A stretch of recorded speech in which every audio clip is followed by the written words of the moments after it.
فلسطین کو بچانے کے لیے اپنا کردار انجام دے رہے تھے اور اپنا سارا کنبہ انہوں نے قربان کیا تھا. اس لیے امام حسین کو لبیک کہنا ایکچولی اللہ تعالیٰ کے حکم پر لبیک کہنا ہے, اور لبیک یا حسین لبیک یا اللہ ہی ہے. اور یہاں پہ ہمیں جس نے یہ نعرہ لگانا ہے, ہمیں یہاں پہ دیکھنا ہے کہ کیا یہ ایک نعرہ ہے کہ اس کا کوئی اور بھی مقصد ہے. تو عزیزان گرامی یاد رکھیے کہ یہ نعرہ نہیں ہے, یہ امام حسین علیہ السلام کی حسینی مشن کی تائید ہے اور تجدید عہد ہے امام حسین علیہ السلام کے ساتھ, کہ کربلا کے اندر امام حسین علیہ السلام نے استغاثہ بلند کیا تھا, حل من ناس ینصرنا, ہے کوئی میری مدد کرنے والا. تو اس پہ ہم کہتے ہیں مولا ہم حاضر ہیں. تو امام حسین کی جنگ ہر یزیدی فعل کے خلاف تھی, ہر وہ برائی جو یزید کے اندر پائی جاتی تھی وہ اس کی انکار جو ہے وہ لبیک یا حسین ہے. آج رشوت سے انکار کرنا لبیک یا حسین ہے, آج ماں بہن بیٹی کے اندر حیا کرنا لبیک یا حسین ہے, آج جو ہے زنا سے بچنا لبیک یا حسین ہے, آج جو ہے بڑوں کا احترام کرنا لبیک یا حسین ہے, آج ظالم کے خلاف جو ہے صدائے حق بلند کرنا لبیک یا حسین ہے, مظلوم کا ساتھ دینا لبیک یا حسین ہے. فلسطین کا ایک بچہ اگر پتھر اٹھا کے وہ دشمن کی طرف پھینک رہا ہے, یہ لبیک یا حسین ہے. آج ہم جو ہے مظلوم کے خلاف جو ہے وہ صدائے حق بلند کر رہے ہیں, تو مظلوم کے خلاف یہ ساتھ دے رہے ہیں, تو یہ لبیک یا حسین ہے. اور یہ یزیدیت کے خلاف ہے. یزیدیت پہلے بھی مردہ باد تھی, یزیدیت ہمیشہ مردہ باد رہے گی. وہ پیغام جناب اسماعیل کے جتنا خلوص تھا جناب ابراہیم اور جتنا اسماعیل کے اندر, وہ اس قربانی کو اللہ تعالیٰ نے زندہ رکھا ہے. امام حسین علیہ السلام نے, اور ان کی قربانی میں ایک فرق ہمیں ملتا ہے کہ وہ بھی امتحان تھا, لیکن اللہ تعالیٰ نے امتحان کے بعد ان کی قربانی واپس لے لی. لیکن کتنی قیمتی اور کتنی پرخلوص قربانی ہے امام حسین علیہ السلام کی, کہ 72 شہداء پیش کیے ہیں اور ہر ایک قربانی کو اللہ نے قبول کر کے واپس نہیں کیا. یقیناً آج لبیک یا حسین کا دن ہے, آج جو ہے اہل بیت علیہ السلام اور ان تمام قربانیوں کے ساتھ بھی امام علی مقام امام حسین علیہ السلام کہتے ہیں کہ پروردگار تو مجھے شاکرین میں سے پائے گا. علامہ صاحب, علامہ ضیاء اللہ شاہ بخاری صاحب, ہم فلسفہ شہادت پر بات کر رہے ہیں, تو پاکستان میں برصغیر پاک و ہند میں ایک مسلمانوں کے اندر ایک خاندانی سسٹم ہے. یہ بھی میرا بینگا طالب علم ایک سوال ہے کہ ہم نے دیکھا واقعہ کربلا میں جہاں یزیدیت اور حسینیت تو چل رہی تھی, وہاں قربانیوں کے ایک سلسلے میں ہم نے دیکھا ہر رشتے کی قربانی ہوئی. اگر صرف دیکھا جائے پھپھی اور بھتیجے کا رشتہ ہو تو جناب بی بی زینب سلام اللہ علیہ اور جناب علی اکبر یہ ہیں.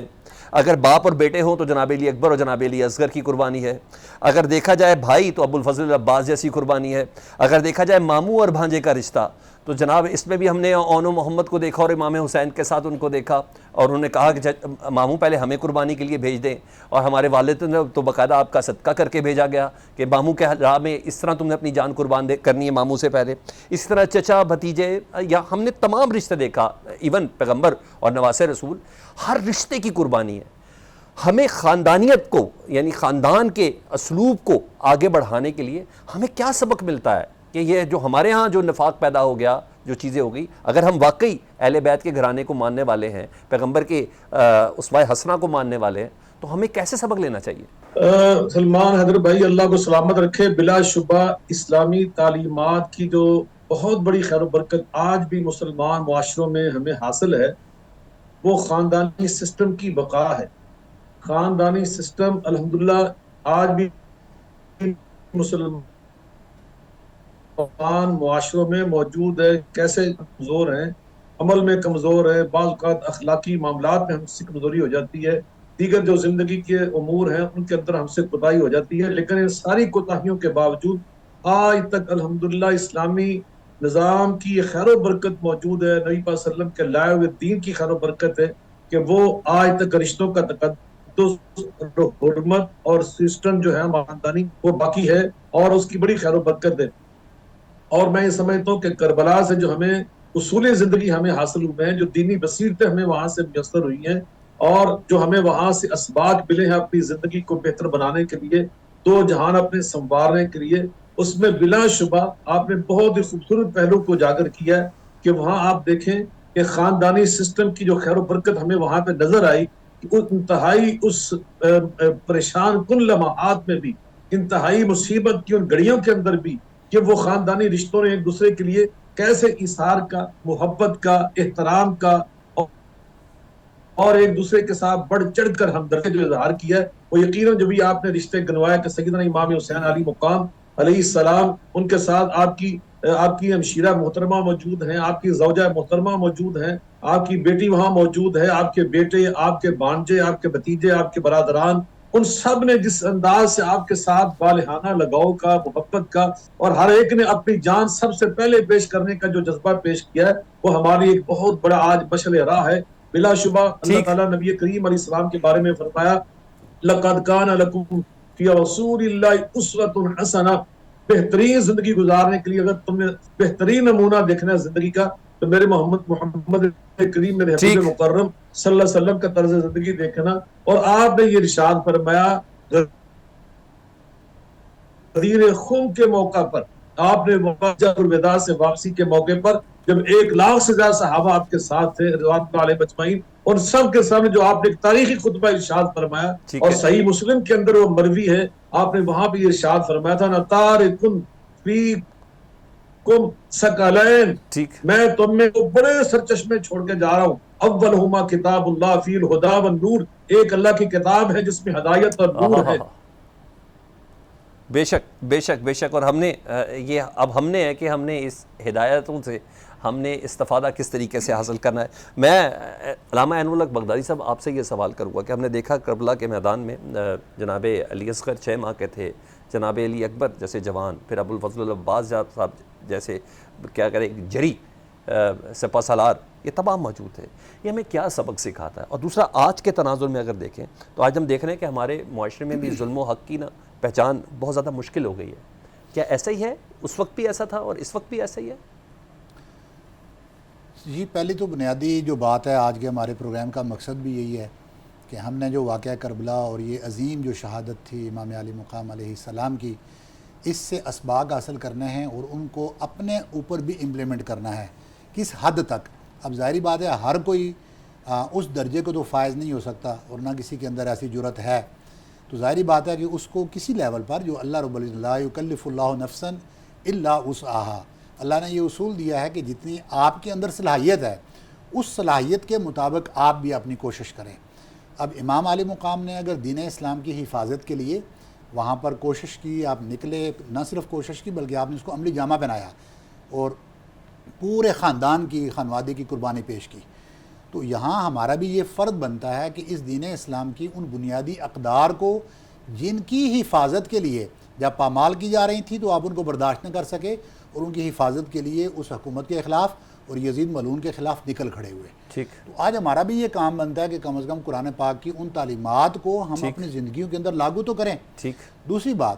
کہ آپ نے جو اس امت کے اتفاق کا پیغام دیا ہے، آپ نے نفاق کا اور تفرقہ کا پیغام نہیں دیا ہوا۔ امام علی مقام کی سنت پر عمل کرتے ہوئے ہمارا یہ فرض بنتا ہے کہ ہم آپس کے اختلافات کو بھلاتے ہوئے امام علی مقام کی اس سنت کے مطابق دین اسلام کی سربلندی کے لیے کام کریں، نہ کہ ہم تفرقوں کے لیے کام کریں۔ آپ کے پروگرام میں اس وقت ہم 3 لوگ بیٹھے ہیں، محترم ضیاء اللہ شاہ بخاری صاحب ہمارے بڑے بھائی ہیں، بزرگ ہیں، آپ اہل حدیث مسلک سے تعلق رکھتے ہیں، حضرت علامہ سبطین صاحب ہیں، آپ اہل تشیع مسلک سے تعلق رکھتے ہیں، میں اہل سنت سے تعلق رکھتا ہوں۔ ہم 3 لوگوں کو آپ نے بٹھایا، الحمدللہ یہ تینوں ہم آپس میں ایک دوسرے کے جاننے والے، دوستی، ادب، احترام کرنے والے ہیں۔ کیوں؟ ہمارا مقصد ایک ہے، اور وہ مقصد کیا ہے کہ وہ دین اسلام کی سربلندی، اور اس مقصد کے اوپر ہم متفق ہیں کہ آپس کا مسلمانوں کا جو اتفاق اور اتحاد ہے اس کو قائم رہنا چاہیے۔ ٹھیک، یزید ملعون اور اس طرح کا جو بھی نظام ہے اس کو اجاگر کرنا اور امام حسین کی شہادت کو امپلیمنٹ کرنا، یہ ہمارا کام ہے۔ اور سب سے بڑی بات یہ ہے کہ آپ تمام افراد کم از کم حسینیت پر متفق ہیں، اور یہ سب کا جاننا بھی ہے، ماننا بھی بہت ضروری ہے۔ علامہ ضیاء اللہ شاہ بخاری صاحب، علامہ عین الحق بغدادی صاحب، علامہ سبطین اکبر صاحب، آپ سب کا بہت شکریہ۔ لیکن اتنا ضرور کہوں گا، وہ جو کہتے ہیں نا قتل حسین اصل میں مرگ یزید ہے، اسلام زندہ ہوتا ہے ہر کربلا کے بعد، نہیں، اسلام زندہ ہو گیا اس کربلا کے بعد، اب کوئی کربلا نہیں، اسلام زندہ ہے اور مرہون منت ہے۔ امام حسین اور ان کے خانوادے کا۔ اجازت دیجیے، اللہم صلی علی محمد و آل محمد۔